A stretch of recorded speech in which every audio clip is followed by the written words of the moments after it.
ပြည့်တို့ကိုရောက်ပါစေခြင်းအကျိုးမှာပထမဒုတိယတတိယတစ်ကြိမ်နှစ်ကြိမ်သုံးကြိမ်မြောက်တရားယရနာတရားယရနာ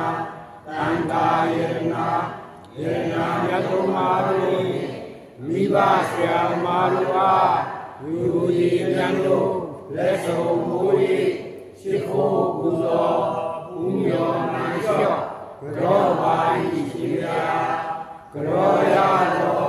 ကောင်းမှုကံစေနာတို့ကြောင့်ဝိရိယောတို့အာထုံစေဖြစ်သော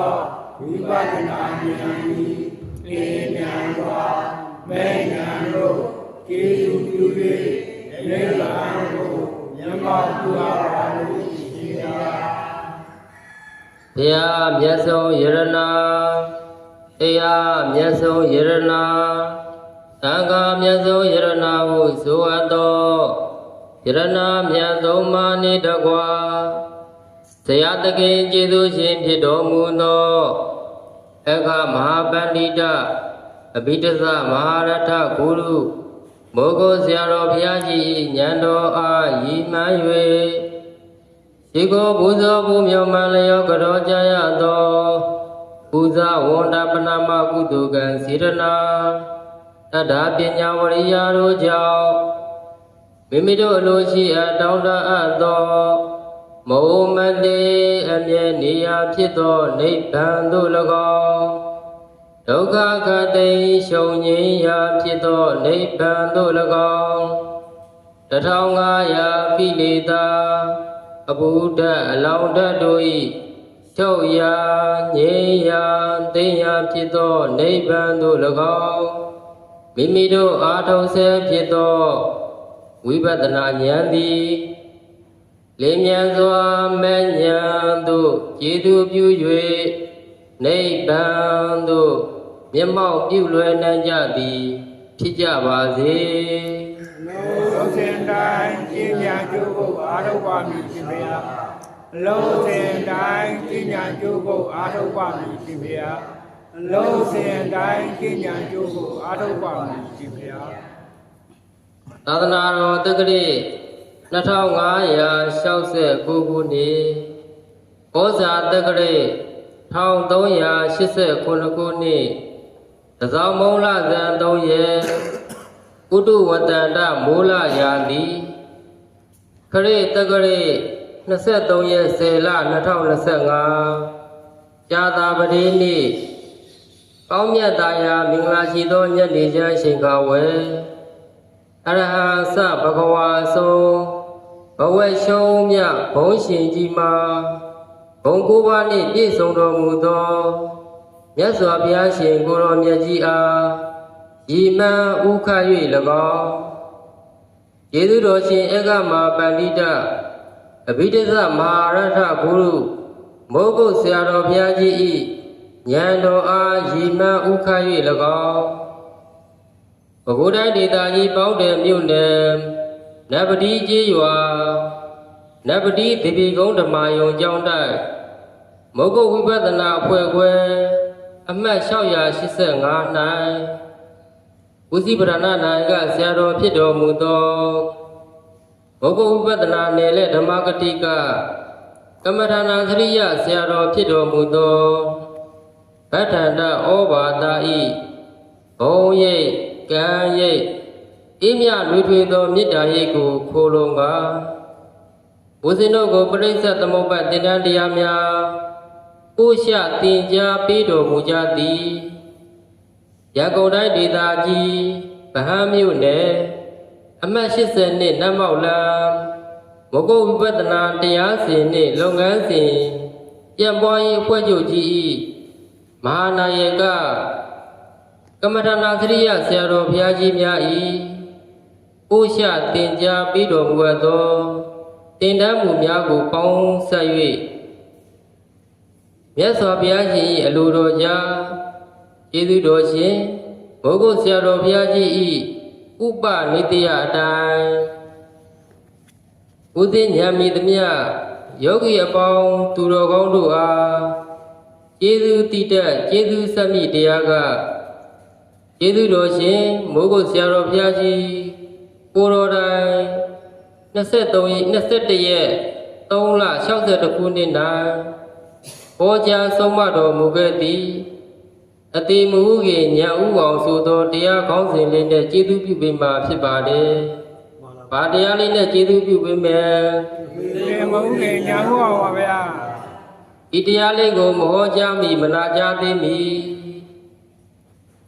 သစ္စာတရားကိုဟောကြားတော်မူခဲ့တဲ့မူလပန်းရှင်ဖြစ်တော်မူသောမြတ်စွာဘုရားရှင်ကိုယ်တော်မြတ်ကြီးအားနမောတတ္တ3ကြိမ်ဖြင့်ညီညာဖြတ်ပြရှိကိုပူဇော်ကြောကြပါကုန်စို့နမောတတ္တဘဂဝါတောအရဟတောသမ္မာသမ္ဗုဒ္ဓတ္တနမောတတ္တဘဂဝါတောအရဟတောသမ္မာသမ္ဗုဒ္ဓတ္တနမောတတ္တဘဂဝါတောအရဟတောသမ္မာသမ္ဗုဒ္ဓတ္တမြတ်စွာဘုရားကြီးအားရှိခိုးပူဇော်ကြော်ပြီးတဲ့နောက်ကျေးဇူးတော်ရှင်မိုးကုတ်ဆရာတော်ဘုရားကြီးခန္ဓာကိုယ်မရှမီရေးဆက်တီကုန်းတော်မူခဲ့သည်မူလနတ်ဗျာဆောင်ပုဒ်နှင့်တကွဒိဋ္ဌိပြုတ်လင်္ကာဆောင်ပုဒ်ဤနဘုတ်တို့ဖြင့်ဆရာတော်ဘုရားကြီး၏အတန်တော်ဉာဏ်တော်တို့ကိုပူဇော်သောအနေအဖြင့်ပူဇော်ကြောကြပါကုန်စို့မူလနတ်ဗျာသစ္စာနှစ်ခုဧကုအလွာဧက12ပါးဧကုများနှင့်သုံးပါးအစတရားမူလာဝေသုံးဝါနှင့်ကာလသုံးပြရှင်းရ20ဤရှိသွေကိုအလွယ်ကျမ်းမာတည်စေအပ်သည်အန္တရာမလူကြောင့်သည်အဝိဇ္ဇာနှင့်တဏှာရိခာဥပါဒံကံကြောင့်ယုံနာမောအပိမမျိုးမအပိအမြင်မပြဆက်စတိဟံကံကြောင့်နာယုကြောင့်ကံအဖမံဤပြန်ဤအလျောယမတေကြသတိများကသေချာပြုပြီးဤဖန်စေအကြောင်းရင်းကြောင့်လူနာများစွာတတဝါတို့ဖြစ်လာရမှုမဟုတ်ဟုဉာဏ်ဖြင့်ရွှေမြော်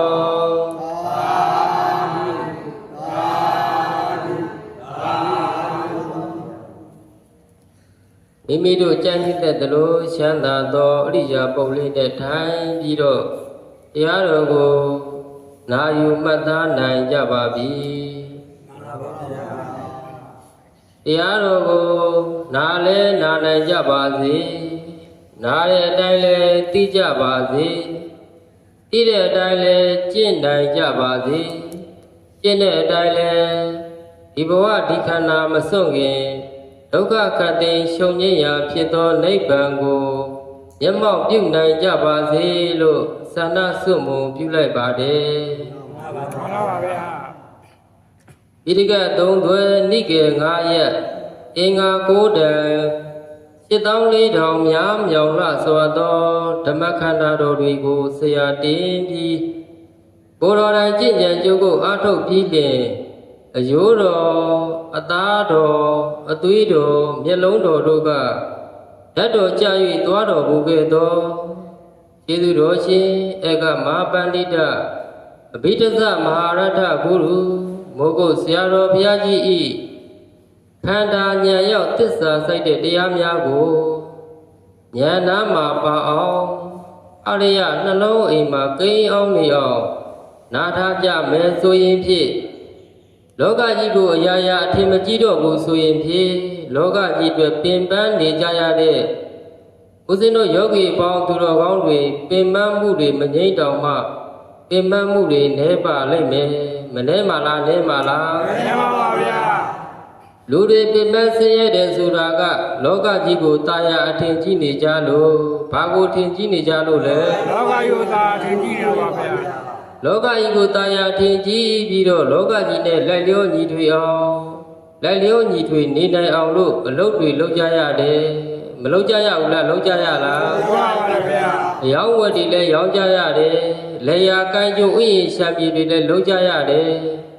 အဲ့ဒီတို့အလုပ်မျိုးစုံတွေလုပ်ပြီးကိုလိုချင်တဲ့အရာဝတ္ထုတွေမရ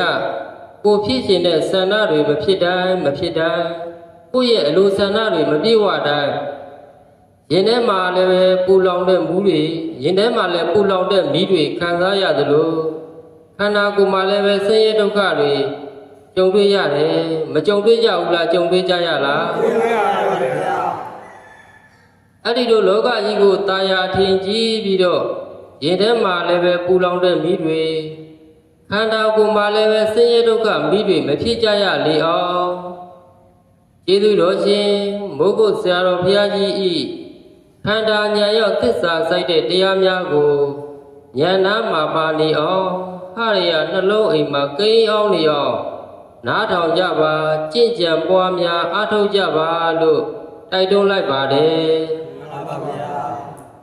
ဘဝတစ်ခုရနေကြတဲ့ဦးဇင်းတို့ယောဂီပေါင်းသူတော်ကောင်းတွေအသက်ရှင်နေစဉ်တွင်မှာတတိရှိရှိနဲ့နေနိုင်ဖို့တတိရှိရှိနဲ့တည်နိုင်ဖို့ဆိုတာအရေးမကြီးတာလားကြီးတာလား ရင်းကြပါဗျာ ဘဝခွန်အားဘဝ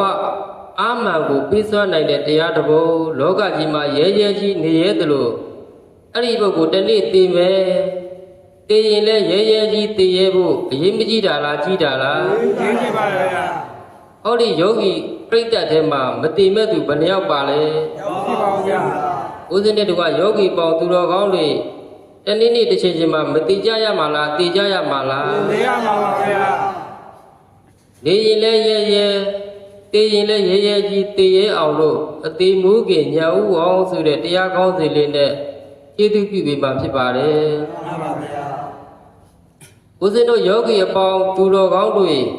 အမတ်မထင်တန်ត្រာကမတိမှုဆိုတဲ့အဝိဇ္ဇာအုပ်ချုပ်ပြီးပုံညာပိသင်္ကာရဆိုတဲ့ကုသိုလ်ကောင်းမှုကံတွေကိုပြုလုပ်ခဲ့ပြီးတော့သူ့တောင်းခဲ့ကြလို့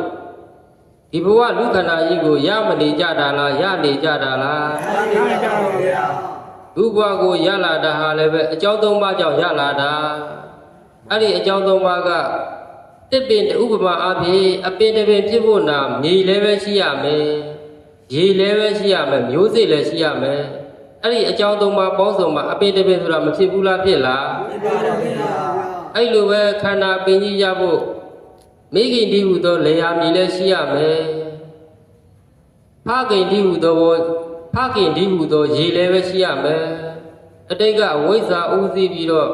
ပုံညာမိသင်္ခါရဆိုတော့ကုသိုလ်ကောင်းမှုကံဒီဟုသောမျိုးစေ့လည်းပဲရှိရမယ်အဲ့ဒီအကြောင်းသုံးပါးပေါင်းစုံမှာလူဘဝအဲ့ဒီအကြောင်းသုံးပါးပေါင်းစုံပြီးတူရတတ္တိပြုပြီးတော့ဒီလူဘဝခန္ဓာကြီးကိုရမနေကြတာလားရနေကြတာလား မှန်ပါဗျာ အကြောင်းဓမ္မကြောင့်အကျိုးဓမ္မရတာမဟုတ်ဘူးလားဟုတ်လား ဟုတ်ပါဗျာ ဒါဆိုရင်သာဝရဘုရားကဖန်ဆင်းတယ်ဆိုတာရောဟုတ်ရဲ့လား ဟုတ်ပါဘူးဗျာ ဓမ္မကြီးကဖန်ဆင်းတယ်ဆိုတာရောဟုတ်ရဲ့လား ဟုတ်ပါဘူးဗျာ အကြောင်းဓမ္မကြောင့်အကျိုးဓမ္မရတာလူဘဝကိုရနေကြတာဟာတခြားလားခန္ဓာ၅ပါးရနေကြတာလား ခန္ဓာ၅ပါးရနေပါဗျာ ခန္ဓာရတော့ခန္ဓာကဘယ်နှပါး ပါပါဗျာ ပဋိစ္စသမုပ္ပါအလိုအဖြစ်ပြောပါဆိုရင်တိအကွက်ထဲမှာလားနှစ်အကွက်ထဲမှာလား ဒီဘယ်မှာပါဗျာ ခန္ဓာ၅ပါးပြောကြည့်ကြရအောင်ဝိညာဉ်နာယုတ်သာလာယရဏဘာသာဝေဒနာခန္ဓာကတခြားလားဒုက္ခသစ္စာလား ဒုက္ခသစ္စာပါဗျာ ဒုက္ခသစ္စာကိုသိလို့ဆုတောင်းခဲ့တာလားမသိဘဲနဲ့ဆုတောင်းခဲ့တာလား ဒီကနေ့စတောင်းရတာပါဗျာ မတိတာကအဝိဇ္ဇာလိုချင်တာကတဏှာဒါဖြင့်ယောဂီတို့တွေအစမတင်တန္တရာကလွန်လေပြီးသောအတိတ်ဘဝအတိတ်ကာလတုန်းကသစ္စာမတိဘဲနဲ့ အဝိဇ္ဇာတနာရင်ခံပြီးတော့ပုံညာပိသင်္ခါရတို့ကိုမလုတ်ခဲ့ကြတာလားလုတ်ခဲ့ကြတာလား လုခဲ့ကြတာပါဗျာ လူဘွားကြီးကိုမရနေကြတာလားရနေကြတာလား ရနေကြတာပါဗျာ လူဘွားကြီးကိုမလိုချင်ပဲနဲ့ရတာလားလိုချင်လို့ရတာလား လူကြီးလို့ရတာပါဗျာ လူဘဝရပြန်တော့ခန္ဓာကဘယ်နှပါ ပါပါဗျာ ပြောလိုက်ပါအောင်ဝိညာဏ်နာယုတ်သလာယရဏဘာသာဝေဒနာဒါကဘာနည်းလဲဆိုရင်တုတ်တန်ဒီအဘိဓမ္မာနည်းအဖြစ်ပြောမယ်ဆိုရင်ရူပခန္ဓာဝေဒနာခန္ဓာသင်္ညေခန္ဓာသင်္ခါရခန္ဓာဝိညာဏခန္ဓာဘုဂုဆရာတော်ဘုရားကြီးလင်္ကာဆောင်ဖို့လေးကဖောက်ပြန်ခံစားမှန်သာပြုပြင်တိဝိညာဉ်ကာယခန္ဓာမှာနောက်တစ်ခေါက်လောက်ဖောက်ပြန်ခံစားမှန်သာပြုပြင်တိဝိညာဉ်ကာယခန္ဓာမှာအကျဉ်းချုပ်လိုက်တော့ယုံတတံခန္ဓာ၅ပါးကိုအရင်ထောက်ကြည့်တော့တခြားသစ္စာလားဒုက္ခသစ္စာလား ဒုက္ခသစ္စာပါဗျာ အဲဆိုဦးဇင်းတို့ယောဂီပေါင်းသူတော်ကောင်းတွေဒီတရားတစ်ပွဲလုံးဘာသစ္စာကြီးတဲ့တရားနာနေကြတာလဲ ဒုက္ခသစ္စာကြီးနဲ့ပါဗျာ ဒုက္ခသစ္စာကြီးနဲ့တရားနာနေကြတာမိမိခန္ဓာနဲ့တကွမိမိတို့ဆက်ဆက်နေသောသာသမီသတိမယားတွေကလည်းပဲတခြားသစ္စာလားဒုက္ခသစ္စာလား ဒုက္ခသစ္စာပါဗျာ ဒုက္ခသစ္စာကိုဒုက္ခသစ္စာမှသိအောင်လုပ်သောအလုပ်သည်တခြားအလုပ်လားဝိပဿနာအလုပ်လား ဝိပဿနာလုပ်ပါဗျာ ဒုက္ခသစ္စာကိုဒုက္ခသစ္စာလို့သိပြီးအားထုတ်နေတာဟာလေတခြားလားဝိပဿနာအလုပ်လား ဝိပဿနာလုပ်ပါဗျာ ဝိပဿနာအလုပ်ကိုမလုပ်ဘူးဆိုရင်ဖြင့်ယခုရထားသောဒုက္ခသစ္စာကြီးကိုယောဂီပေါင်းသူတော်ကောင်းတွေကမခင်တာလားခင်တာလား ဒီမှာနေတာပါဗျာ ခင်တာကတဏှာဆွဲလန်းတာကဥပါဒံအာထုတ်တာကကမ္မဘဝမိမိနဲ့တကွဆက်နွယ်နေသောသမိသားဇနီးမယားတွေကလည်းဘာသစ္စာတော့ ဒုက္ခသစ္စာ ဒုက္ခသစ္စာမိမိနဲ့ဆက်နွယ်နေသောသမိသားဇနီးမယားတွေကိုလည်းမခင်ပြန်တာလားခင်ပြန်တာလားခင်တာကတဏှာဆွဲလန်းတာကအာထုတ်တာကကမ္မဘဝပြည့်စရာဓာတိပြည့်စရာနောက်ဆုံးကြတော့ဟိုးလေးကွက်တည်းပါသွားပြီးတော့ပို့ပြီးတော့တည်တာပဲနောက်ဆုံးတော့ကိုတည်မှာပဲလမ်းမဆုံးတာလားလမ်းဆုံးတာလား ဆုံးတာပါဗျာ ဒါဖြင့်ယောဂီတို့ဘဝအစကပြောပါဆိုရင်ဘယ်ဓမ္မကစတယ်လဲအဝိဇ္ဇာကစတယ်အဝိဇ္ဇာတိဘာကိုမတိတာလဲလို့မေးရင်သစ္စာ၄ပါးကိုမတိတာဒုက္ခေအညာဏံဒုက္ခသမုဒိအညာဏံ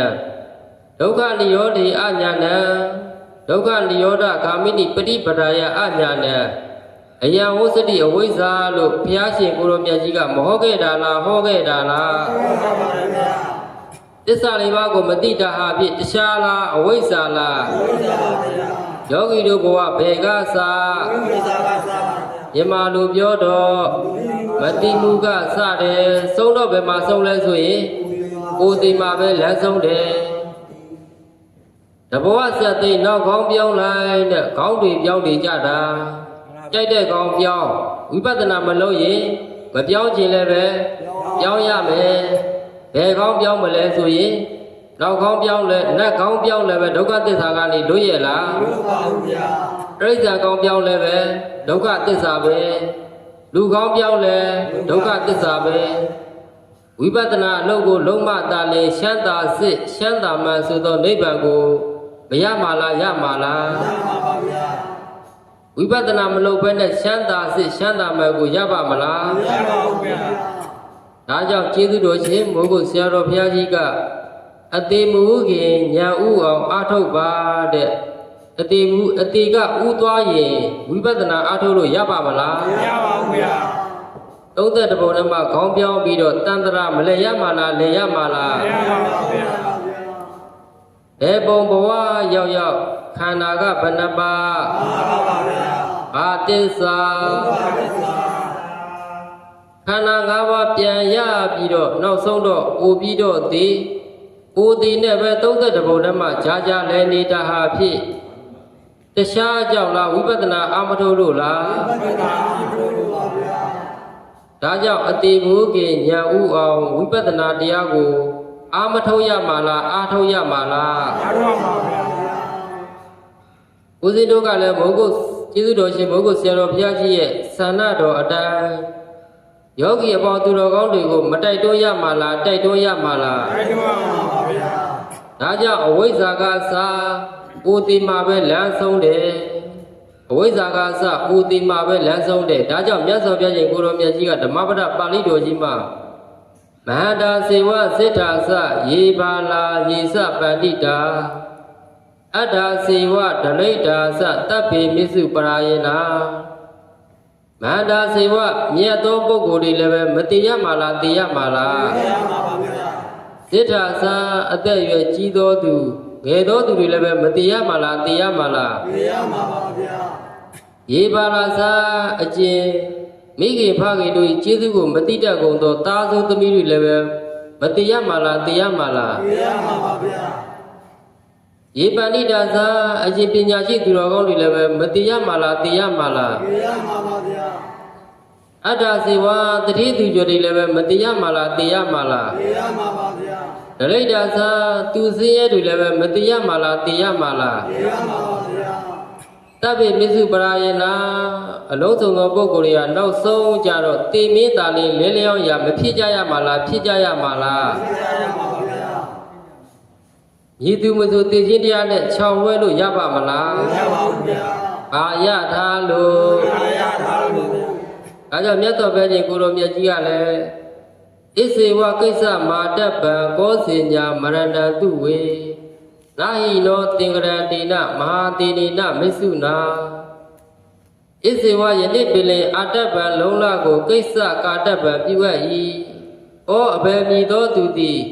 သူဝေနှက်ပြန်ကြမှမရဏတိတိကိုဈဉ္ညာတိနိုင်ရအပ်နီယနေ့မှာပဲယောဂီပေါင်းသူတော်ကောင်းတွေကသိချင်းတရားကိုမသိတဲ့အတွက်ကြောင့်ယနေ့ပင်လေဝိပဿနာတရားပွားများအားထုတ်မှုဆိုတဲ့လုံလဝိရိယကိုမပြုရမှာလားပြုရမှာလား ရမှာပါဗျာ သိချင်းတရားကိုသိနိုင်လို့လားမသိနိုင်လို့လား ဒီနေ့လို့ပါဗျာ ဒီမှဤနောကတော်ကမဟာသင်္နေနများသောစိတ္တိရှိသောတေနမစ္ဆုနာထိုတင်မင်းနှင့်အတူတကွာသင်္ကရရှင်းချက်ထားခြင်းသည်နာမရှိတင်မင်းနဲ့ရှင်းချက်ထားတာရှိလား ရှိပါဦးဗျာ အသက်90အသက်80အသက်ရာကျော်ရှိနေပြသေးလို့တေခြင်းတေမင်းနဲ့ရှင်းချက်ထားတာရှိလား ရှိပါဦး မရှိဘူးဒါကြောင့်ခန္ဓာရရင်ဘာဖြစ်လဲတေရမှာပဲဥနာတိတွေကနေလွတ်ရဲ့လား လို့ပါဦးဗျာ ဒါကြောင့်လိုက်ဆိုကြည့်လိုက်အောင်ငါသည် မာရီ မုရှတေရမည် ချာရရမည် အရှိန်ပိုင်းသာလိုတော့သည် ဘယ်မှာလို့ဒီ အတိမဟုခင်ညာဥအောင်အာထုတ်ပါတော့မည်ဖျား ပါတော်မူဗျာ ငါသည် မာရီ မုရှတေရမည် ချာရရမည် အရှိန်ပိုင်းသာလိုတော့သည် ဘယ်မှာလို့ဒီ အတိမဟုခင် မဟုတ်ရဲ့ ညာဥအောင်အာထုတ်ပါတော့မည်ဖျား ပါတော်မူဗျာ အဲ့လိုအတိမူကြီးညာဥအောင်အာထုတ်ထားမယ်ဆိုရင်တရားညောင်ဆောင်လျှောက်ဆက်တဲ့အခါတီပေါက်တီဝရောက်တဲ့အခါတီချင်းတရားကိုကြောက်ပါမလား တော်တော်ပါဦးဗျာ ဘာလို့မကြောက်တာလဲဆိုရင်ဝိပဿနာနဲ့တူတဲ့ဒုက္ခလေးကိုစောင့်ထားလို့ဘာဒုက္ခလေးကိုစောင့်ထားလို့လဲ ဘယ်မှာလဲတောင်းထားတော့တောင်းထားတော့ ဒါကြောင့်ကြောက်လန့်မှုကင်းချင်ရင်ဘာကိုစောင့်ရမှာလဲ ဝိပဿနာတို့ဆောင်ရမယ် ဝိပဿနာဒုက္ခလေးကိုစောင့်ထားရမယ်ကြောက်လန့်မှုကင်းချင်ရင်ဘာကိုစောင့်ရမလဲဆိုရင်ဝိပဿနာဉာဏ်ဒုက္ခလေးကိုစောင့်ထားရမယ်ဒုမပါရင်တော့မကြောက်ပါလားကြောက်ပါလား ကောင်းပါပါဗျာ လူတယောက်လမ်းလျှောက်တဲ့အခါလမ်းမှာအိုက်တဲ့ခွေးတစ်ကောင်နဲ့တွေ့ရင်လိုက်ဟောင်းရင်လိုက်ကြိုက်မယ်ဆိုရင်ဒုမပါရင်ကြောက်တယ်ဒုမပါရင်ဘာဖြစ်မှာလဲ တော်ပါတော့ဗျာ ဒုပါရင်မကြောက်ဘူးဘာအာကိုနဲ့လဲဆိုရင်ဒုအာကိုနဲ့ရေထဲကိုကူပြီးဖြတ်သွားမယ်ဆိုရင်လဲရေရဲ့အတိမ်နဲ့ကိုမသိရင်ရေနေ့မှမကြောက်မှလားကြောက်မှလားဒုက္ကလေးပါရင်ဒုက္ကလေးနဲ့ထောက်ပြီးတော့သွားရင်မကြောက်ဘူးလမ်းမှာမွေစိုးနဲ့တွေ့ရင်လဲဒုမပါရင်ကြောက်တယ်ဒုပါရင်ကြောက်ပါမလားကြောက်ဘူးဒီတိုင်းပဲဦးစင်းတဲ့ကယောဂီပေါင်းသူတော်ကောင်းတွေတန္တရာခီးအရှိကြီးကိုမသွားနေကြတာလားသွားနေကြတာလားသွားနေကြပါဗျာဝိပဿနာအဲ့လိုတန္တရာခီးရှိကြီးကိုသွားနေကြတဲ့အခါမှာဝိပဿနာဉာဏ်တုတ်ကလေးကိုမဆောင်ထားရမှာလားဆောင်ထားရမှာလားဆောင်ထားရမှာပါဗျာခန္ဓာမှာယုံနာတွေဖြစ်ပြီးတော့ပြက်နေတယ်လို့သိတာကတခြားလားဉာဏ်လားဉာဏ်ပါဗျာအဲ့ဒီဉာဏ်ကတခြားလားမဲ့လားမဲ့ဉာဏ်ပါဗျာဝိပဿနာမဲ့တန္တရာခီးသွားတဲ့အခါမှာဝိပဿနာဉာဏ်တုတ်မဲ့တုတ်ကလေးကိုဆောင်ထားရမှာအဲ့ဒီလိုဆောင်ထားမယ်ဆိုရင်ဖြင့်မရဏဆိုတဲ့မွေဆိုးနဲ့တွေ့လဲကြောက်เสียမရှိဘူးဇာတိကလည်းမွေဆိုးပဲဇရာကလည်းပဲမွေဆိုးပဲယာတိကလည်းပဲမွေဆိုးပဲမွေဆိုးဘယ်နှကောင်၄ကောင်ဝိပဿနာတော့မပါရင်သိရင်မကြောက်မှလားကြောက်မှလားကြောက်ပါဗျာကြောက်ပါဒါကြောင့်မြတ်စွာဘုရားရှင်ကိုရောမြတ်ကြီးကဒါယထဘေကဝေမာပမာတထမာပစ္စာဝိပရိတာလီနောအဟုဝဋ္ဌာအယံဝောအမာကံလူသာသနီလို့အကျိန်ပေါင်းများစွာမဟုတ်ခဲ့တာလားဟောခဲ့တာလားဟောခဲ့ပါဗျာဦးဇင်းတို့ကျေးဇူးတော်ရှင်မုဂ္ဂုတ်ဆရာတော်ဘုရားကြီးလည်းပဲမဟောခဲ့တာလားဟောခဲ့တာလားဟောခဲ့တယ်ဘိကဝေစိတ္တစိတ္တိတို့တဲ့ဇာယထဝိပဿနာတရားကိုပွားများအားထုတ်ကြပါမပမတ္ထတာယေတမိစီးပွားရေးတွေနဲ့အရှိန်ကုန်ပြီးတော့ဝိပဿနာတရားကိုအာမထုတ်ပဲဝိပဿနာတရားကိုအာမထုတ်ပဲမိမိလို့ရပေါ့ဆဆနဲ့မနေလိုက်ကြပါနဲ့ပစ္စာတရားညောင်ဆောင်လျောင်းစတဲ့အခါကျမှတီပေါက်တီဝရောက်တဲ့အခါကျမှဩငါတာယေအသက်အရွယ်လေးလဲရှိတော့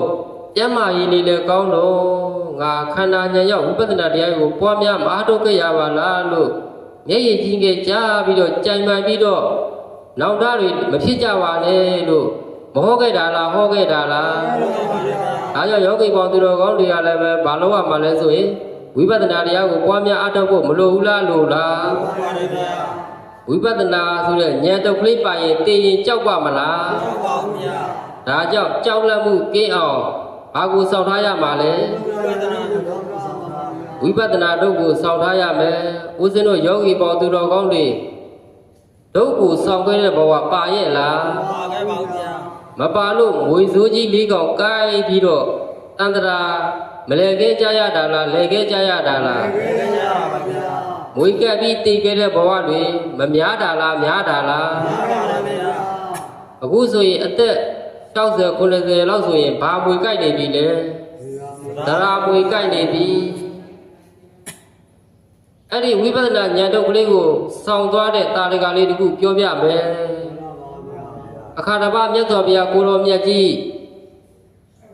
အာလဝီပြည်သူပြည်သားတွေကပြီးတော့အက္ခဏုဝေစေရီတော်မြတ်ကြီးမှာမြတ်စွာဘုရားရှင်ကိုဆွမ်းစားသည်တို့ဖြင့်စက္ကန့်လှူဒန်းကြတယ်အဲ့ဒီစက္ကန့်လှူဒန်းသောအခါမှာမြတ်စွာဘုရားရှင်ကိုတော်တိုင်သုံးတွေကိုမဖုံးဝေးတာလားဖုံးဝေးတာလားဖုံးဝေးပါတယ်ဗျာဘုရားရှင်တို့မြည်သည်သုံးပုံပေးပြီးတက္ကရာဒကာဒကမတွေကိုကျေးဇူးဆက်သောအားဖြင့်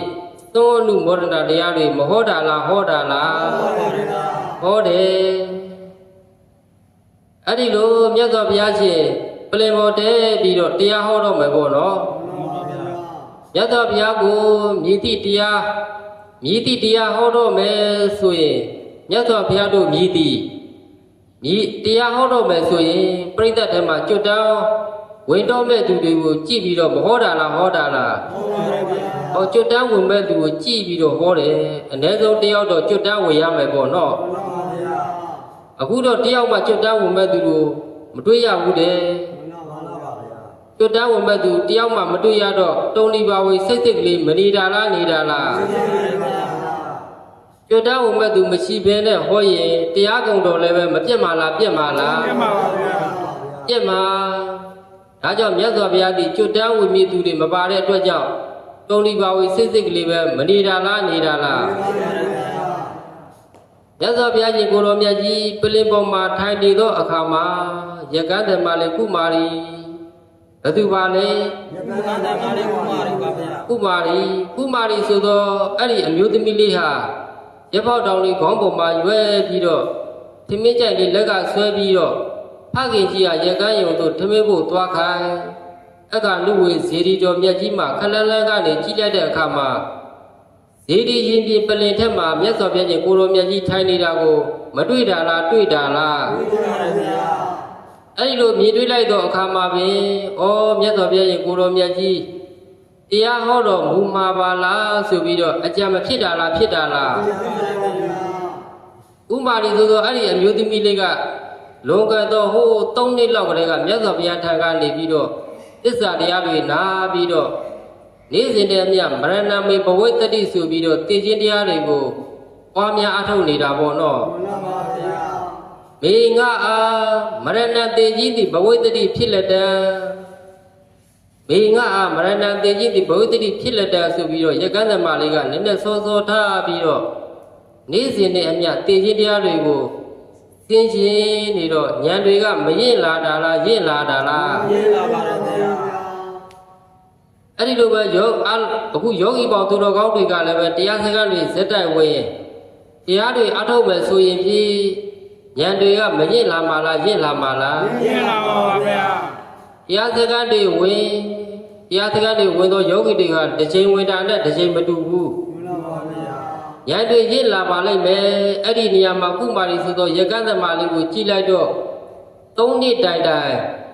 ဗရဏနတ္တိကမ္မဋ္ဌာန်းတွေကိုစီးပြန်ထားတော့ဉာဏ်တွေကရင့်မနေတာလားရင့်နေတာလားရင့်နေပါဗျာရကန်းသမလေးကုမာရီကဉာဏ်တွေရင့်နေတယ်ရကန်းသမလေးဉာဏ်တွေရင့်နေတဲ့အခါကျတော့တရားပွဲဆိုရင်ဝါဒနာပါပိသားမဖြစ်နေတာလားဖြစ်နေတာလားဖြစ်နေပါဗျာပါဠိဓာတ်ခံလည်းမပါဝိပဿနာဉာဏ်မရှိသောပုဂ္ဂိုလ်တွေကြတော့တရားဘောနဲ့တွေ့ရင်တော့ကြွေ့ကွက်ပြီးတော့ခြောင်ကွင်းပြီးတော့မသွားကြတာလားသွားကြတာလားသွားကြပါဗျာရုပ်ရှင်ဇက်ကားနတ်ကနာတွေကြတော့ဝါဒနာမပါကြတာလားပါကြတာလားပါကြတာပါဗျာတဝုတတူဝါဒနာတွေဇယက်တွေချင်းကြတော့မတူဘူးပေါ့မှန်ပါဗျာရကန်းသမလေးကြတော့ဘာဝါဒနာပါလဲတရားဝါဒနာပါတာမြတ်စွာဘုရားတရားပေါ်နဲ့တွေ့တော့တရားနာကြည့်သိပေါက်မသွားတာလားပေါက်သွားတာလားပေါက်သွားတာပါဗျာပေါက်သွားတယ်ယခုလည်းပဲရကန်းသမလေးကုမာရီဘာဝါဒနာပါလဲဘာဝါဒနာပါတာပါလဲတရားဝါဒနာပါပါဗျာ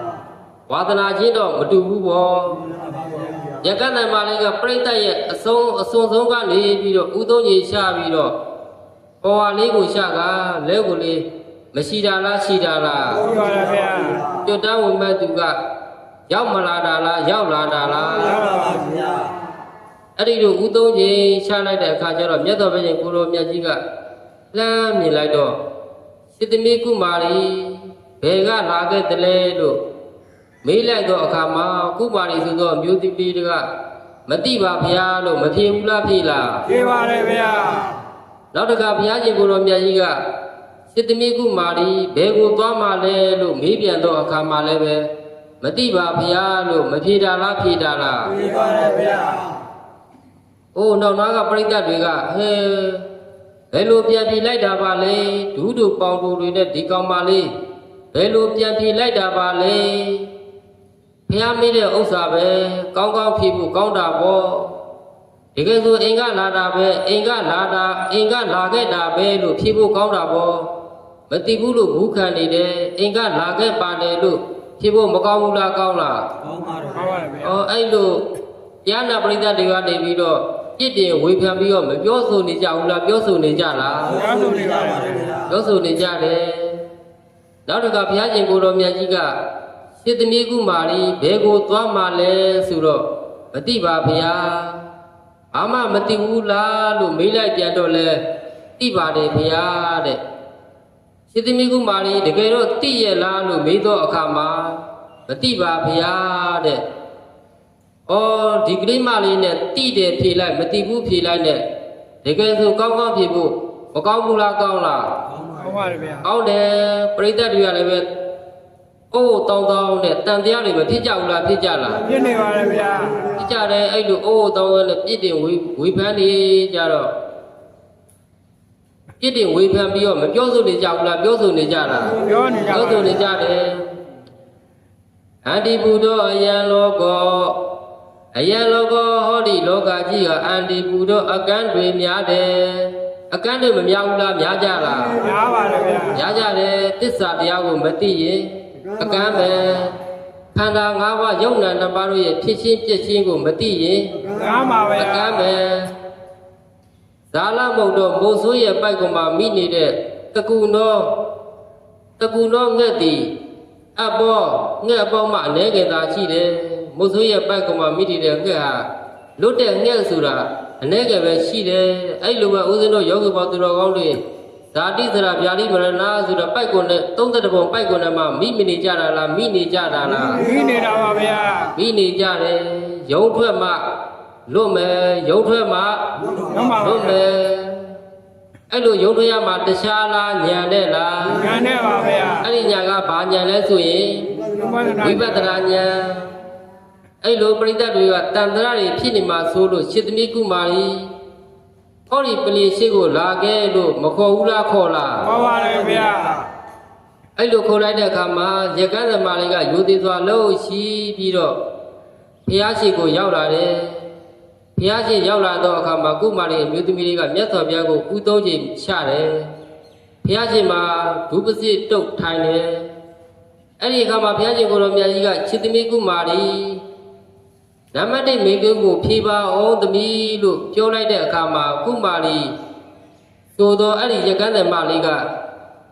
ရှင်ဘုရားဘယ်ဘုံဘယ်ဘဝကလာခဲ့တယ်ဆိုတာမသိပါဗျာကုမာရီဆိုသောမြို့သမီးလေးကသိရဲ့လား သိပါဘူးဗျာ ယောဂီတို့ကသိရဲ့လား သိပါဘူးဗျာ ဘယ်ဘုံဘယ်ဘဝကလာခဲ့တယ်ဆိုတာသိရဲ့လား သိပါဘူး မ ဗျာ သိဘူးဦးဇင်းတဲ့တို့ကယောဂီပေါသူတော်ကောင်းတွေလည်းအခုတရားနာနေတော့ခန္ဓာကြီးကပရိစ္ဆေသမုပ္ပါအလိုအပြည့်ပြောပါဆိုတော့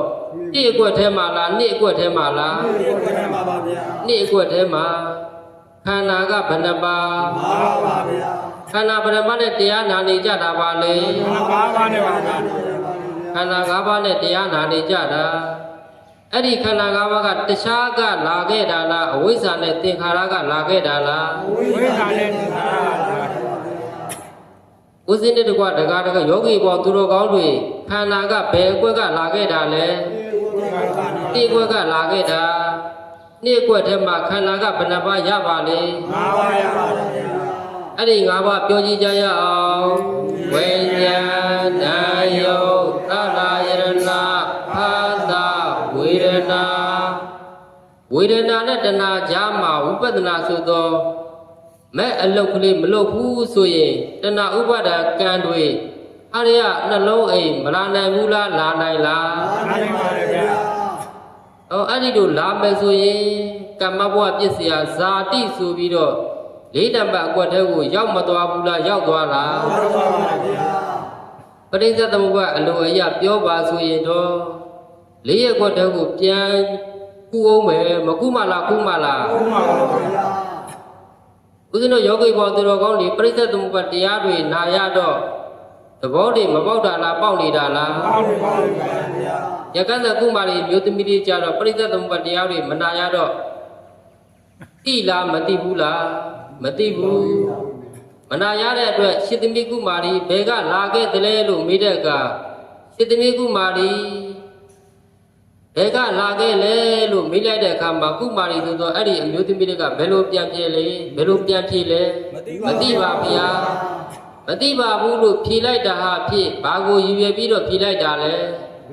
ဘယ်ဘွားလား အဲ့ဒီတရားနာပရိသတ်တွေရဲ့ညာထဲမှာရှင်းသွားအောင်ရှစ်သမီးကုမာရီအဖြေပြေးသမ်းပါလို့ဘုရားရှင်ကမိတ်ဘူးလားမိတ်လား မိပါလေဗျာ အဲ့လိုဘုရားရှင်မိတ်တော်မူလိုက်တဲ့အခါမှာ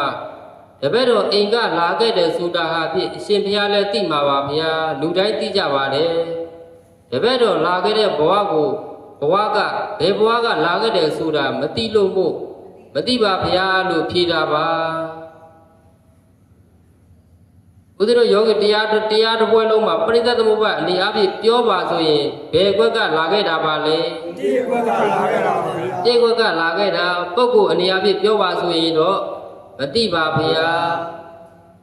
ဒီတိုင်းနေပြီးတရားအလုပ်မလုပ်ညာအလုပ်ကိုမလုပ်ဘဲနဲ့ဒီအတိုင်းတည်သွားမယ်ဆိုရင်ဘယ်ကွက်ကိုကူအောင်မယ် လေးကွက်ကိုမှာပါဗျာ လေးကွက်ကိုကူအောင်မယ် မှာပါဗျာ ဘုရားရှင်ကိုယ်တော်မြတ်ကြီးကခြေသမီးကုမာရီပြိတ္တတွေရှင်းသွားအောင်နှစ်နံပါတ်ကိုလည်းပဲဖြေပါအောင်လို့မမိတ်ဘူးလားမိတ်လား မိမရဗျာ ကုမာရီမျိုးသမီးတွေကအရှင်ဘုရားတပည့်တော်မသိဘူးဆိုတာကတော့တည်ရင်ဘယ်ဘုံဘယ်ဘဝဘယ်ဌာနကိုသွားမယ်ဆိုတာကိုမသိပါဗျာယောဂီတို့ရောသိကြရဲ့လား ဒီပါဦးဗျာ ဒီဘဝကတည်ပြီးရင်ဘယ်ဘုံဘယ်ဘဝဘယ်ဌာနကိုသွားမယ်ဆိုတာသိကြရဲ့လား ဒီပါဦးဗျာ မသိဘူးစေတမီကုမာရီလို့မေးလိုက်တဲ့အခါမှာသိပါတယ်ဆိုတာကဘာကိုရည်ရွယ်ပြီးတော့ဖြေတာလဲလို့မေးလိုက်တဲ့အခါမှာကုမာရီအမျိုးသမီးလေးကအရှင်ဘုရားတနေ့ကျတော့သိမယ်ဆိုတာကိုတော့တပည့်တော်သိတယ်အဲ့လိုသိတယ်ဆိုတာကိုဖြေတာပါဗျာမမှန်ဘူးလားမှန်လား မမရဗျာ ဟောဒီယောဂီပရိသတ်ထဲမှာလည်းပဲဥသိတ္တကွာယောဂီပရိသတ်ထဲမှာလည်းပဲတနေ့တစ်ချိန်မှာမသိရမှာလားသိရမှာလား ခေရမှာပါဗျာ သိနေဆိုတာကိုတော့မသိနေကြဘူးလားသိနေကြလား ဒီနေပါလေဗျာ သိနေကြတယ်နောက်တစ်ခါနောက်ဆုံးအကျင့်ဘုရားရှင်ကိုယ်တော်မြတ်ကြီးကတကယ်ရောသိရလားလို့မေးလိုက်တဲ့အခါမှာမသိတကယ်မသိပါဘူးလို့ဖြေတာက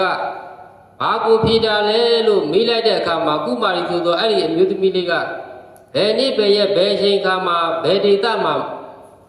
မသိလို့တရားမှာမသိလို့မသိပါဘယ်နေ့ပဲရဲ့ဘယ်ချိန်ဘယ်ကာလဘယ်ဒေသမှာသိမယ်ဆိုတာကိုမသိလို့မသိပါဗျာလို့ဖြေတာပါယောဂီတို့ကဘယ်နေ့ပဲရဲ့ဘယ်ချိန်ဘယ်ကာလဘယ်ဒေသမှာဘယ်ယောဂနဲ့သိမယ်ဆိုတာသိကြရဲ့လား ဒီပါဦး မ ဗျာ သိဘူးအဲ့လိုဘုရားရှင်ကိုယ်တော်မြတ်ကြီးကမေးတော့ပြန်ပြေခိုင်းတယ်ဆိုတာကပရိသတ်တွေကိုတန်ត្រာကင်းအောင်လို့ပြန်ပြေခိုင်းနေတာပရိသတ်တွေရဲ့တန်ត្រာကိုကင်းအောင်လို့ပြန်မပြေခိုင်းတာလားဖြေခိုင်းတာလား ဒီခိုင်းနေတာပါဗျာ ဖြေခိုင်းတယ်ဒါကြောင့်ဦးစင်းကတစ်ခေါက်မေးမယ်ပေါ့နော်ယောဂီဘောသူတော်ကောင်းတွေကကုမာရီနေရာကနေပြီးတော့ပြန်ဖြေကြည့်ကြရအောင် မှာပါဗျာ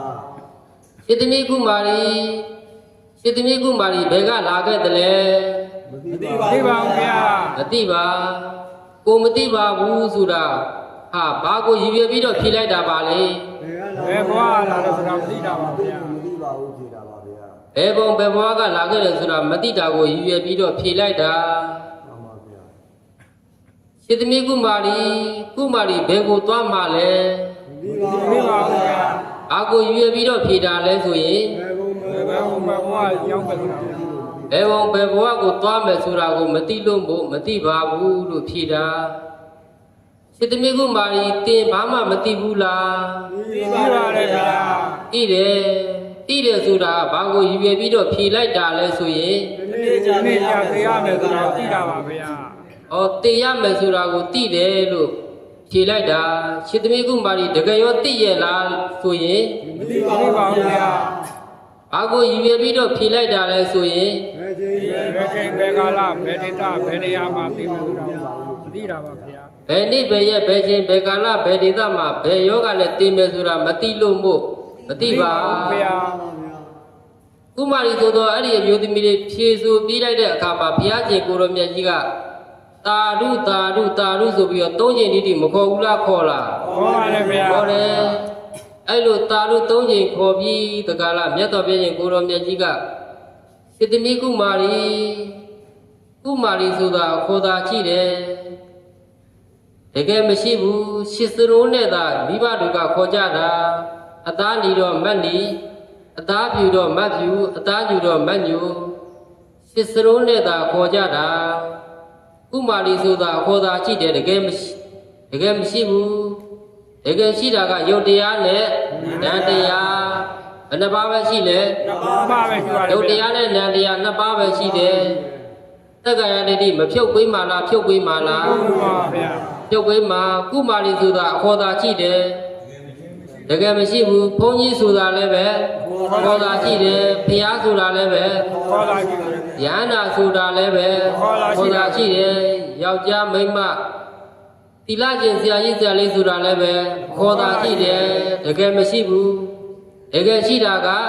ယုတ်တရားနဲ့နံတရားတခြားဖြုတ်ပေးတာလားတက္ကရာဒိဋ္ဌိဖြုတ်ပေးလိုက်တာလား တက္ကရာဒိဋ္ဌိဖြုတ်ပေးတာပါဗျာ ယုတ်ကလေးနဲ့နံကလေးပဲရှိတယ်ဆိုတာသိသွားတော့ကတခြားပြုတ်တာလားတက္ကရာဒိဋ္ဌိပြုတ်တာလား တက္ကရာဒိဋ္ဌိပြုတ်တာပါဗျာ ပုရုသင်ကနေပြီးတော့သောတာပန်အရိယာမဖြစ်မှလားဖြစ်မှလား မှန်ပါဗျာ ကုမာရီဆိုတာကအပြောသာရှိတာတကယ်ရှိတာက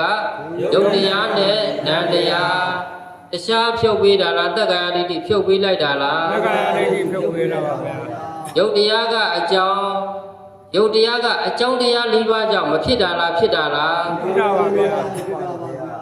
အဲ့ဒီအကြောင်းတရား၄ပါးကဘာတွေလဲဆိုရင်ကံရယ်စိတ်ရယ်ဥဒုရယ်အာရရယ်ဒါဆိုရင်ဦးဇင်းတို့ယောဂီပေါင်းသူတော်ကောင်းတွေရရှိထားတဲ့ခန္ဓာကြီးကကံရယ်စိတ်ရယ်ဥဒုရယ်အာရရယ်ဆိုပြီးအကြောင်းတရား၄ပါးကြောင့်မရနေကြတာလားရနေကြတာလား ရနေတာပါဗျာ ကံရယ်စိတ်ရယ်ဥဒုရယ်အာရရယ်ဆိုပြီးတော့အကြောင်း၄ပါးကြောင့်ဖြစ်နေကြတာဒါဆိုရင်ကံစိတ်ဥဒုအာရကအကြောင်းတရားယုတ်တရားကြီးကအကျိုးတရား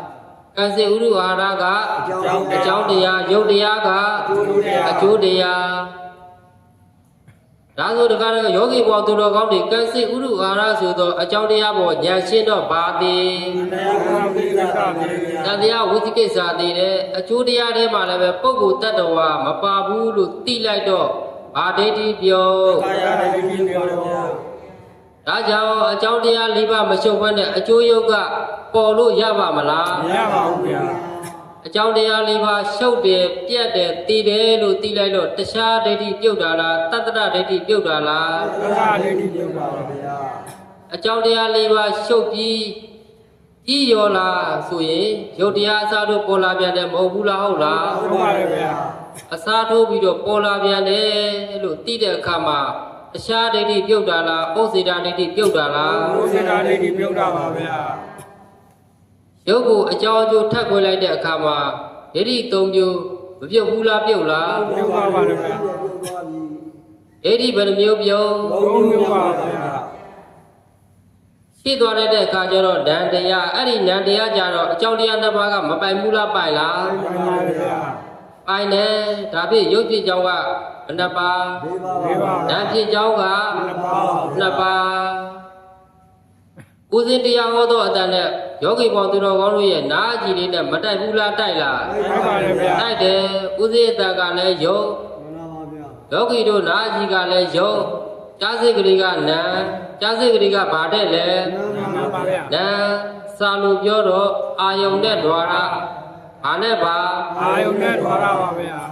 နားကြည်နဲ့ယုတ်ဓမ္မနှစ်ခုကြောင့်ဓမ္မပေါ်လာတာမဟုတ်ဘူးလားဟုတ်လား ဟုတ်ပါတယ်ဗျာ ဒါဖြင့်ယုံနှစ်ခုစုလို့ဆိုတဲ့အာယုံနဲ့ द्वार ကအကြောင်းတရားတားစိတ်ကအကျိုးတရားမြန်မာလိုပြောတော့နာကြည်နဲ့အတန်ကအကြောင်းတားစိတ်ကလေးကအကျိုးအကြောင်းဓမ္မနဲ့အကျိုးဓမ္မပဲမရှိတာလားရှိတာလား ရှိပါတယ်ဗျာ အကြောင်းဓမ္မကြောင့်အကျိုးဓမ္မမဖြစ်တာလားဖြစ်တာလား ဖြစ်တာပါဗျာ အကြောင်းဓမ္မဘောညာရှင်းတော့တန်တရားဝိသိကိစ္စသေးတယ်အကြောင်းဓမ္မဘောညာရှင်းတော့တန်တရားဝိသိကိစ္စသေးတယ်အကျိုးဓမ္မဘောမှာပုဂ္ဂိုလ်တ attva မပါဘူးလို့သိလိုက်တော့တက္ကာယဒိဋ္ဌိပြုတ်ယုံတစ်ခုအကြောင်းဓမ္မမရှုပ်ဖက်နဲ့အကျိုးဓမ္မနှစ်ခုပေါ်လို့ရပါမလား မရပါဘူးဗျာ မပါဘူးရှင်းကယုံတစ်ခုအကြောင်းဓမ္မနှစ်ခုရှုပ်တယ်ပြတ်တော့တည်တယ်လို့သိလိုက်တော့အခါဘာဒိဋ္ဌိပြုတ်လဲသတ္တရဒိဋ္ဌိပြုတ်တယ်ရှင်းကယုံဓမ္မလေးနှစ်ခုရှုပ်ပြီးရှုပ်တော်လည်းပဲအတ္တဓမ္မလေးအစားထိုးပြီးတော့ပေါ်လာတာပဲလို့သိလိုက်တော့တခြားဒိဋ္ဌိပြုတ်တာလားဩစေတာဒိဋ္ဌိပြုတ်တာလား ဘုရားဒိဋ္ဌိပြုတ်တာပါဗျာ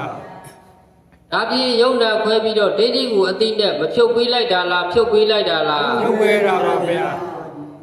ရကန်းသမလေးကနာကတရားကိုနာဉာဏ်ကခန္ဓာကိုလဲပြီးကြည့်လိုက်တော့သူ့ခန္ဓာကိုသူ့ဉာဏ်နဲ့လက်ကြည့်လိုက်တော့တခြားရှိတာလားယုံတဲ့နာမည်ရှိတာလား ယုံနဲ့နာမည်ရှိတာပါဗျာ ဦးဇင်းတို့ကယောဂီပေါင်းသူတော်ကောင်းတွေကလည်းပဲသမှုတိနေမှာတော့ အမျိုးသားအမျိုးသမီးပုဂ္ဂိုလ်တ attva လို့ပြောနေကြပေမဲ့ဘုန်းကြီးသီလရှင်လို့ပြောနေကြပေမဲ့တခြားရှိတာလားယုံတဲ့နာမည်ရှိတာလား ယုံနဲ့နာမည်ရှိတာပါဗျာ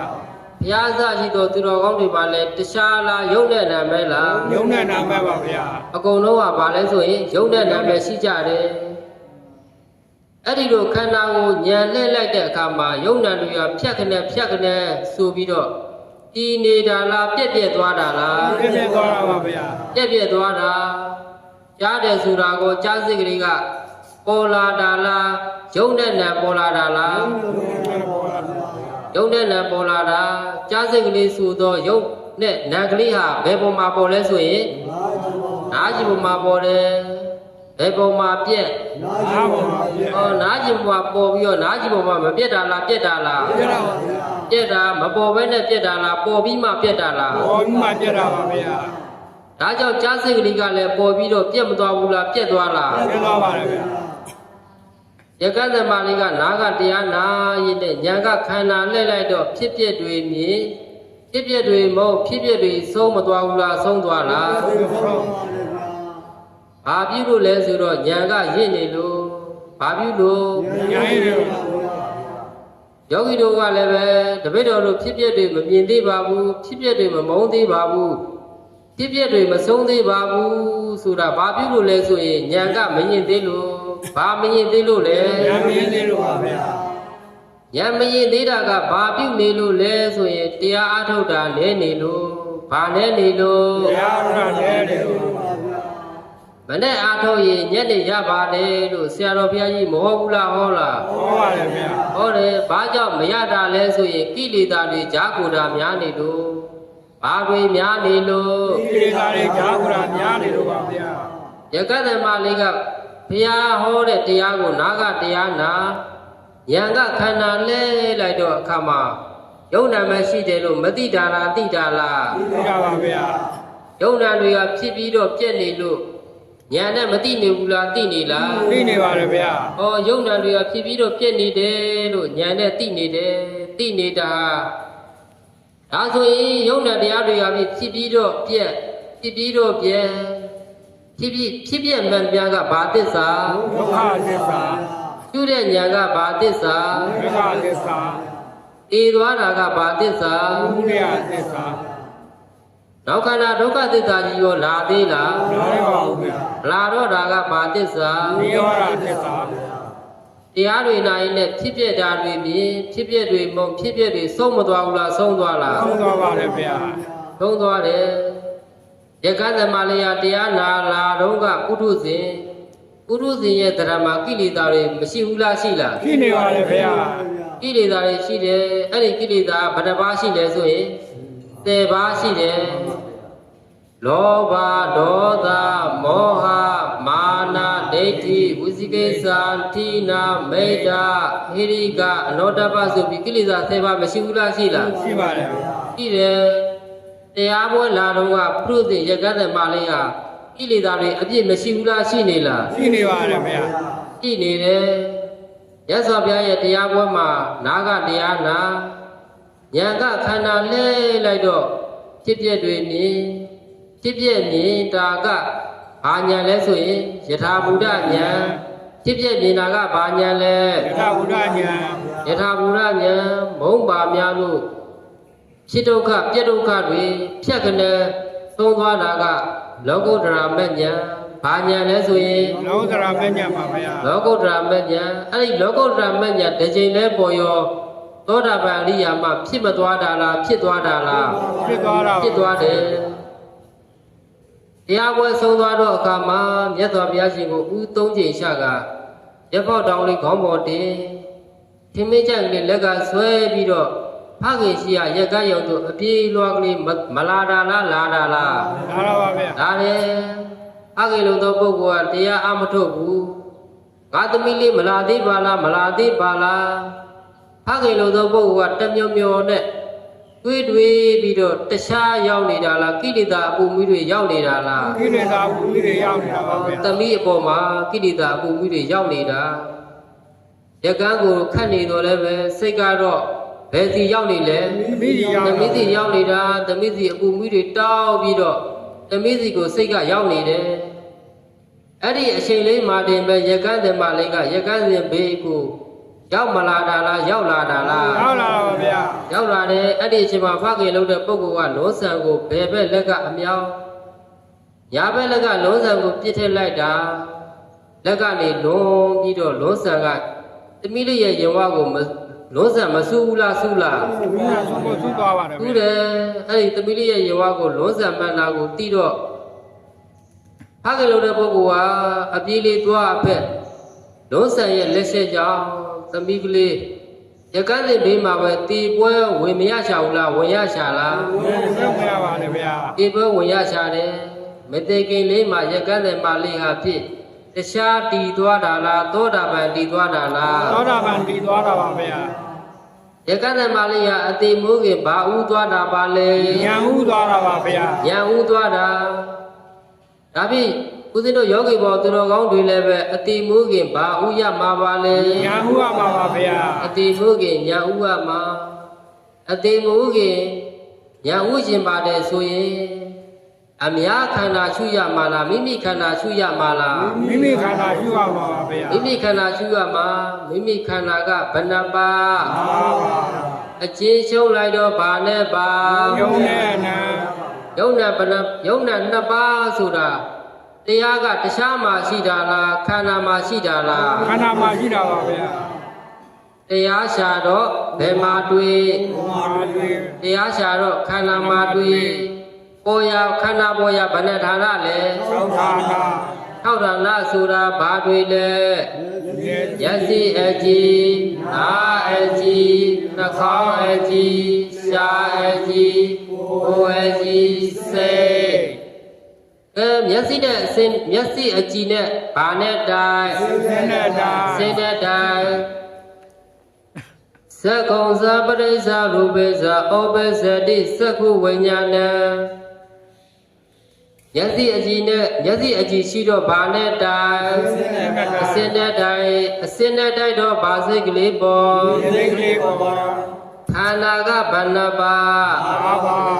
အချင်းရှုံးလိုက်တော့ယုံနဲ့နာအဲ့ဒီမြင်စိတ်ဆိုတာခန္ဓာ၅ပါးရဲ့ဘယ်ပုံမှာပေါ် ဒီမှာပေါ် မျက်စိလုံးပေါ်မှာပေါ်မျက်စိလုံးပေါ်မှာပေါ်တဲ့အဲ့ဒီမြင်စိတ်ကလေးဘယ်မှာပြဲ ဒီလိုပေါ်မှာပြဲ ဖြတ်ကနေဆိုပြီးတော့ဖြတ်ကနေပြက်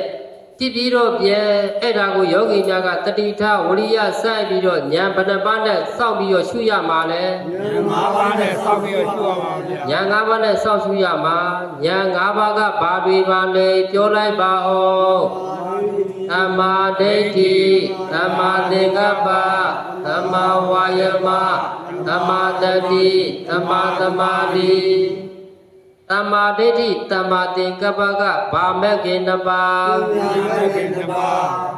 သမ္မာဝါယမသမ္မာတတိသမ္မာသမာဓိကဘာမဲ့ခင်နှစ်ပါး ညာမင်းသုံးပါပါဗျာ သမာဓိမဲ့ခင်၃ပါးပညာမဲ့ခင်က2ပါးသမာဓိမဲ့ခင်က3ပါးပေါင်းလိုက်တော့ဘယ်နှပါး ပါပါဗျာ အဲ့ဒီ5ပါးကိုဘာ5ပါးလို့ခေါ်တာပါလဲလောကီမဲ့ခင်5ပါးလို့ခေါ်တယ်အရှုဉာဏ်လို့လည်းပဲမခေါ်ဘူးလားခေါ်လား ပေါ်ပါလေဗျာ အရှုခံတွေပေါ်တိုင်းလောကီမဲ့ခင်အရှုဉာဏ်တွေနဲ့မရှုရမှာလားရှုရမှာလား ရှုရမှာပါဗျာ မြင်စိတ်ဆိုသောအရှုခံကိုဉာဏ်၅ပါးနဲ့စောင့်ရှုလိုက်တဲ့အခါမှာမြင်စိတ်ဆိုတဲ့ခန္ဓာ၅ပါးဖြစ်ပြီးပြည့်လို့ဘာသစ္စာ ဒုက္ခသစ္စာ ရှုတဲ့ဉာဏ်ကဘာသစ္စာ ဒုက္ခသစ္စာ တည်သွားတာကဘာသစ္စာ ဒုက္ခသစ္စာ နောက်ခန္ဓာဒုက္ခသစ္စာကြီး30ပုံမှာလာသေးလား နာတော့ပါဗျာ မလာတော့တာကဘာသစ္စာ နိရောဓသစ္စာ ဒါကြောင့်ဗုဒ္ဓလူတော်ကြဟောသွားသောကျေးဇူးတော်ရှင်မိုးကုတ်ဆရာတော်ဘုရားကြီးကရေစိတ်ကလေးပေါ်လဲจิตပြဲရှုရေစိတ်ကလေးပေါ်လဲဘာလို့ရမှာလဲ ပြည့်ရှု ကြားစိတ်ကလေးပေါ်လဲ ပြည့်ရှု ကြားစိတ်ကလေးပေါ်လဲဖြစ်ပြဲရှုတစိမ့်မပေါ်ရင်တစိမ့်တော့ပေါ်မှာဘာစိတ်မှမပေါ်ရင်သိပြီဒါဖြစ်ရင်ကြားစိတ်ကလေးပေါ်လဲဖြစ်ပြီးတော့ပြဲ ဖြစ်ပြီးတော့ဖြစ်ပြက်မှန်သမျှကဘာသစ္စာ ဒုက္ခသစ္စာ တူတဲ့ဉာဏ်ကဘာသစ္စာ အနတ္တသစ္စာ တည်သွားတာကဘာသစ္စာ ဥရိယသစ္စာ နောက်ခန္ဓာမလာတော့တာကဘာသစ္စာ နိရောဓသစ္စာ ဘယ်စိတ်ပေါ်ဖြစ်ပြီးပြလို့ဘာသစ္စာ ဒုက္ခသစ္စာ တည်တာကဘာသစ္စာ ဥရိယသစ္စာ နောက်ခန္ဓာဇာတိမလာတော့တာကဘာသစ္စာ နိရောဓသစ္စာ အဲ့ဒါတခြားလားနိဗ္ဗာန်လား နိဗ္ဗာန်ဗျာ အဲ့ဒီလိုသစ္စာ၄ချက်တပြိုင်တည်းဆက်အောင်တို့ယောဂီပေါင်းသူတော်ကောင်းတွေကလည်းပဲအသေးဘုခင်ညာဥအောင်ဘာလို့ရမလဲဝိပဿနာတရားကိုပွားများအားထုတ်ရမယ်ဘာလို့ရမှာလဲ ဝိပဿနာတရားကိုပွားများအားထုတ်အောင် ဒါကြောင့်ဝိပဿနာတရားကိုပွားများအားထုတ်ထားကြပါလို့တိုက်တွန်းရင်းနဲ့သစ္စာ၄ပါးလဲစိုက်အချိန်လဲကြိုက်လို့သာဓု၃ချိန်ကိုတော်ကြပါကုန်စို့ သာဓု